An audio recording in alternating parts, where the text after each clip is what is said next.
Yo, what up everybody? It's your boy the Kryptonian saying here, bringing you a review for One Piece chapter 581. Now, I'm gonna keep it real with you. I didn't foresee any of this, right? I didn't even think about the fact that Whitebeard has islands like Fishman Island that he had under his guard. You know, Whitebeard shows up to Jinbei's island, Fishman Island, and says, hey, from this moment on, this island is protected by Whitebeard. So I didn't even consider the fact that with Whitebeard dying, all these other territories would be run roughshod by pirates looking to stake their own claim. I didn't even think of that. Whitebeard dying opens up a whole mess of chaos. I thought maybe Buggy would kind of raise up and be like, I'm one of the emperors now. I see now it doesn't work that way. Because Buggy ain't strong enough to quell out this many different things that are taking place. And what's got me is the fact that some of these people raising all this hell might very well be the people that Blackbeard managed to free. Because it's revealed to Sengoku that what Blackbeard did is he went to level 6 and said, hey, you guys already got nothing to lose. Kill each other inside the cages. I'll take whoever lives. And he only took 4. All the rest of them escape. And Sengoku does the right thing. He says, hey, we need to get bounties out there. We need to let people know the world government's trying to cover it up. Okay, it's saying like it's going to make people lose faith in us. And it shows the whole thing with politics and optics. They just got this huge victory. People know that the world government defeated the pirates at Marineford. But if this gets out, the prisoners broke out of Impel Down, some of the worst. They've lost any political capital that they've gotten, and in fact, they've lost good faith with people. You know, it's just like if Impel Down, not Impel Down, Marineford was $100. They got $100 worth of capital. Well, Impel Down getting broken out of and like broken into and has something broken out of, that will be paying $100. So it wipes it out. And then to have the worst of the worst be put out there and people find out that these are people who are responsible for taking over these different islands, now you owe $100 in political capital. So you went from being in the plus 100 to being even to owing. This is nuts. And you see it, just different islands, people are showing up, and one of the rookies, I think it was Kid, you know, he says, hey, it's coming. The bloodlust is coming. This age of bloodshed is coming to the New World, and fits in that prophecy where, you know, one of them tells, I think it was the Shaki chick, when she's telling Luffy like, hey, you know, you rookies, when you get there, it's going to be bloodshed at the New World. And that's exactly what happened.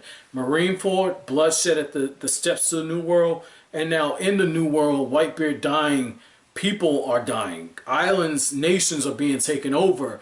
People are having their whole lives changed at this point. And what really just gets me like in a what the fuck is going on type of mindset is, as this is occurring, you have all of the remaining emperors named. And we actually get the name of one of them. And I might have missed it before because Oda's really good about having people show up, like Rayleigh shows up in a flashback and I didn't even realize it was Rayleigh. And now you got oh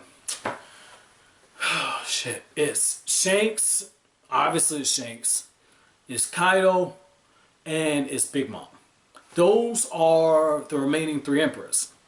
And it was the 4 emperors. And so now you have chaos. And so now these 3 emperors are going to have to expand their territory in order to try and mop up what's going on. And yet at the same time, I could see something where Whitebeard might have been a little more noble. Maybe Big Mom and Kaido are just evil.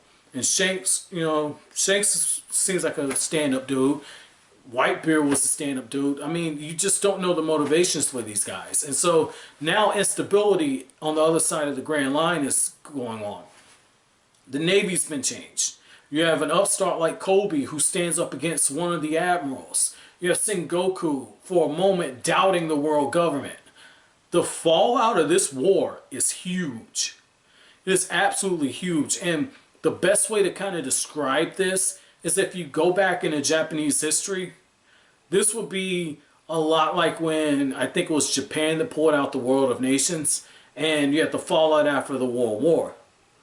This is that moment right here. There's a lot of scrambling. There's a lot of scrambling. A lot of heads are going to roll in the future. So I'm really interested to see where Oda's going to take this. Because, again, like the big thing in this chapter, chaos in the New World. Like, I know Boa Hancock said, hey, like, it's cool that, you know, Luffy, you know, you patched him up and, you know, he's on the respirators and everything. Ivankov is like, hey, he saw his brother die in front of him. His mind shut down. It was a defense mechanism. He was barely standing to begin with. He raised a bunch of hell, but I worry about him. And Boa Hancock showing the nurturing side to her, man. You know, I like this. I like this. Like, Boa Hancock is a bitch. I don't like her for kicking that dog, but that puppy. But Boa Hancock, she understands. Like, when Luffy freaks out, he's gonna need somebody there to support him. And, you know, she probably, you know, support him in other ways too. But Boa Hancock, she understands that, like, Luffy's gonna have a mental breakdown. It's gonna be shattered. And he's gonna need that support system that'll help him out. So I like what Oda did on this. You know, Luffy has people helping him. Even Law says, like, I did it on a whim. I didn't do it because I'm his friend. So it's like, it's coming. Oda's planting seeds for this. It's coming. But to see Luffy in shock like that, I can only imagine, man. I can only imagine. Like, to lose somebody like that again. I know, like, if that's me and I lose somebody like that I love to that level, shit. I'll be out of it. I'll be out of it. You wouldn't hear from my ass for a few days. Like, fuck that. Fuck that. Like, I'm already hard to get in touch with now. Motherfuckers be like, I don't know if he died or what. Like, shit. I feel for Luffy, man. My heart breaks for him. Like, my heart breaks for Luffy at this point, man. Damn. That's some heavy shit. Like, I've lost people, but not on that level. Like, lost a friend, but not on, wow. Luffy. Jesus fucking Christ, Luffy.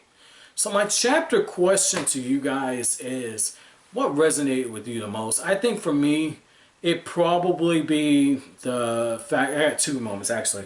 Luffy being hooked up on the respirator like that and barely clinging to life. That just resonated with me. That's the first one. The second one is all these people were so like, oh man, I can't believe Luffy got somebody like that rooting for him. Like, it's like, I like that, but not for the perverted nature that was probably intended on that, but more so, Boa Hancock is showing it's true love what she's feeling for Luffy, man. It's true love. And, you know, for Luffy, you know, I can say this. You know, when you got somebody that, you know, loves you unconditionally like that, and they're there for you in that downtime, when you're at the lowest of the low, it makes a world of difference. It makes a world of difference. Because whatever black hole you're in, you're going to climb out. Because you got that support system. And so for Luffy to have that there, I'm all for it. You know, personally, you know, I like him to be with Nami, though, you know, because, like, Nami, you know, he pulled her out of it with all on part. You know, Nami just show up. Nami pull him out of his. Just saying, you know, Oda, you got to do this shit correct. You know, fuck some Boa Hancock. You know, there's the other Navy guys and the guys on the ship and the guys at the park and the guys on the corner. All them want to fuck Boa Hancock.